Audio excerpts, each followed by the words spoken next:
Marché, supermarché, divers lieux de commerce, la scène est la même et peut même se passer de commentaires. Ça fait 200 s'il vous plaît. Je n'ai pas vu la monnaie. 5 000. Vous parlez 5 000 non. 5 000, je n'ai pas de monnaie s'il vous plaît. Si je peux avoir 200. Vous l'avez compris, la petite monnaie manque. Situation bien fâcheuse pour les clients qui ne paient pas toujours le prix juste. On peut arrondir à 1000 francs s'il vous plaît. Bon. À 500 au moins, c'est bon. 500 Ouais. Pour 5 000. Je ne comprends pas. Pour un truc de 300, je suis obligé de faire un achat de 500. S'il y a un billet de 5 000, c'est vraiment toujours un problème de monnaie ici, on ne comprend même pas. C'est ce qu'on constate, nous tous. Les responsables de commerce, vendeurs et caissiers s'en plaignent également. Avec les clients, on a toujours le problème de monnaie. Par exemple, un client vient, il peut prendre un journal de 200 et il donne 1000 francs. Franchement, 800, ce n'est pas donné. Parce que souvent, on achète la monnaie à 5%. Le client va se dire que je l'ai obligé à faire des achats supplémentaires, alors que ce n'était pas mon intention. Je voulais régler un problème qui était posé et j'étais obligé de lui faire cette proposition. La réalité est qu'il s'est développé autour de la petite monnaie une activité illégale de vente de pièces. C'est toute une chaîne. Elle commence par la collecte dans les lieux de culte, les petits vendeurs et même auprès de certaines caissières.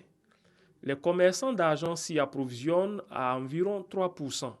Ces derniers vont alors proposer leurs marchandises aux magasins à un taux de 5% en moyenne et 6% lorsque la demande est forte. Pour 100 000 francs CFA en pièces, l'acheteur paie entre 105 et 106 000 francs CFA. Tout naturellement, les gérants adoptent une stratégie de distribution de monnaie qui fait grincer les dents aux consommateurs. Quelqu'un qui vient me payer un fraternité matin, il vient, il me donne 1000 francs. Le fratmat, il est facturé à 160 francs par Edipresse. Et moi, je le vends à 200 francs. Donc, pendant ce principe, pour moi, 1000 francs payés à 5% de remise, mathématiquement, 1000 francs devient 950. Et si le client fait un achat de 200 francs, si je lui rends 800 francs, moi, mes 1000 francs étant devenus 950, c'est comme si j'ai vendu le journal à 150. Oh, je l'ai payé à 160 francs, je ne peux pas. On ne fait pas du commerce pour perdre. Donc, à ce moment, je préfère plutôt ne pas faire la vente s'il ne peut pas prendre des articles pour compléter, pour que je puisse m'en sortir. À la Banque centrale des États de l'Afrique de l'Ouest, BCAO, le phénomène est bel et bien connu. Une opération d'injection de petites monnaies dans les 8 pays membres de l'espace communautaire ouest-africain est en cours. À partir du moment où il y a un manque, nous avons l'obligation de compenser en injectant dans le système des pièces nouvelles. Ce que nous allons faire au fur et à mesure pour compenser, mais nous en sommes très conscients. Et chaque fois que l'occasion est posée, nous le faisons. La BCAO s'indigne par ailleurs du rejet sans fondement de certaines pièces d'argent jugées lisses, surtout que les pièces ont une durée de vie de 30 ans contre 1 an pour les billets. Tant qu'on voit les caractéristiques de la pièce, c'est-à-dire que tant que la gravure est intacte, en principe, la pièce est valable pour faire des opérations. Les banques primaires, appelées à jouer également leur partition, pensent que le manque de monnaie en pièces doit faire appel à de nouvelles méthodes ou habitudes. Pour résoudre ces problèmes, c'est vraiment la bancarisation.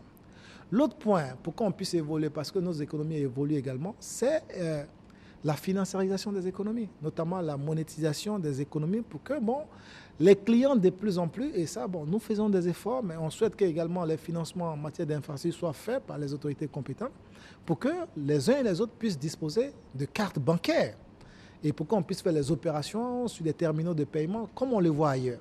Voilà, donc je pense que c'est une préoccupation qui est transversale, qui concerne tout le monde, les banques, les structures de grande surface, le petit client, et puis l'autre point également même de la conservation de la monnaie.